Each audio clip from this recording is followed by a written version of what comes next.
Oy, maayong adlaw mga NBA fans na mga Pilipino sa tibuok kalibutan. Happy Independence Day.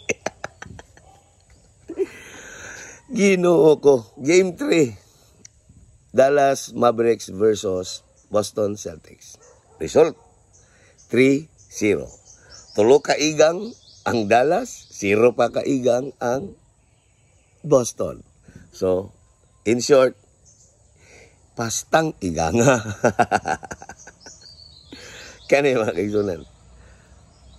Wa tuod mukaon og kamunggay ang mga kabayo. Di sila mukaon kay kabalo gid sila, malanag sila.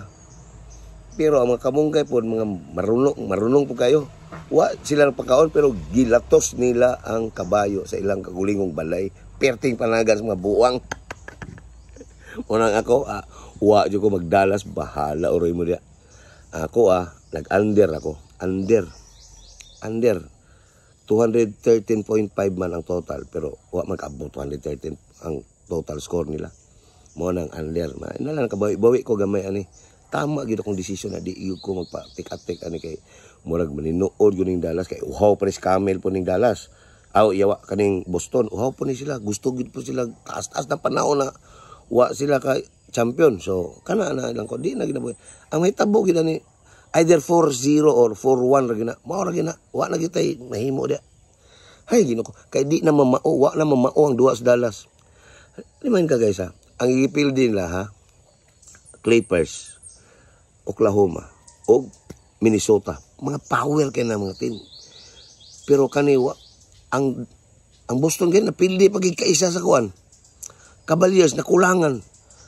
Unya kani karong dula sus Ginoo ko di na gyud mamao ilang dula Ginoo ko. Wa na gyud na surrender na kita mga cowboy ani. Mga kabayo ay na mo pagkan either 4-0 o 4-1 eh.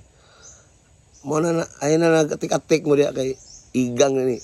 Uhaw pas Camel ning yawang Boston. Gusto kita champion na. So, congrats na lang daan sa Boston Kato mga kabayo dia. Oy, surrender na siguro tani. Alright. So, basin day, no?